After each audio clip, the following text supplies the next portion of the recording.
Okay. अच्छा, अब आगे थोड़ी सी मैं पंजशेर की सूरत हाल के हवाले से भी आपसे मालूम करना चाहूंगा। पंजशेर की सूरत हाल इस वक्त क्या है, क्या वहां पर भी हालात कशीदा हैं? और थोड़ा सा बताइएगा इंपॉर्टेंस के हवाले से, पंजशेर का इलाका कितना इंपॉर्टेंट है? जी, देखिए पंजशेर तो पहले भी तालिबान के कंट्रोल में नहीं था जब इनकी पहली हुकूमत थी, और उसकी एक वजह ये थी कि तालिबान उस वक्त जो 6 सूबे इनके कंट्रोल से बाहर थे उनमें अक्सरियत उसी साइड पर थी, बदख्शां, तफार, तालुकान वगैरह। तो अब तालिबान जो है इन सब इलाकों में कंट्रोल में है, मां सिवाय बामियान और पंजशेर के। तो इसकी अहमियत ये है कि दर्रा है और यहाँ पर हमेशा से वो लोग रहे हैं जो हुकूमत को चैलेंज कर सकते आए हैं। पिछले 40 साल में यहाँ पर अहमद शाह मसूद और उनके फिर उसके बाद उनके बच्चों की या उनके भाई लोग जो है इनकी यहाँ पर हुकूमत रही है या कमांड रहा है। अब सूरत हाल वहाँ पर ये है कि थाने के रीइंफोर्समेंट्स भी गई हैं, इनकी 313 ब्रिगेड जो है बदली 313 वो भी पहुंचे हुए। लेकिन मैं जितने लोगों से बात करता हूँ तो ये कहते हैं कि इनकी अवलीन प्रायोरिटी ये होगी कि वो सुलह से, मुज़ाकरात से बात हल हो सके, क्योंकि इनके जो ख्यालात हैं वो ये समझते हैं कि हम 2 दिन में ले सकते हैं पूरे इलाके को, लेकिन फिर उसका वो असर नहीं रहेगा जो अमन मोहब्बत से हो सकता है। ठीक। अच्छा, आपके साथ इस वक्त कोई तालिबान के तर्जुमान मौजूद हैं या फिर आपकी उनसे कोई बात हुई हो? क्योंकि बात बहुत की जा रही है इंटरनेशनल लेजिटिमेसी की, के कौन कौन से ममालिक हैं वो अफगान की तालिबान की हुकूमत को एक्सेप्ट भी करते हैं, तो उसके लिए भी इकदाम उठाए जा रहे हैं।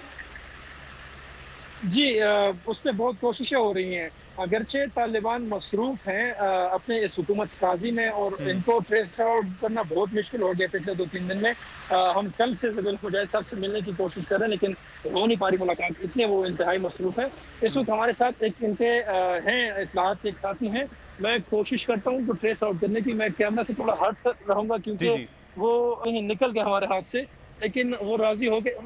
मैं इनको पकड़ के लेकर आता हूँ, वो राजी हो गए हमारे साथ, और मैं चाहता हूँ कि आप उनसे बात करें। कुदरत जवाद साहब हैं, मीडिया के पर्सन हैं।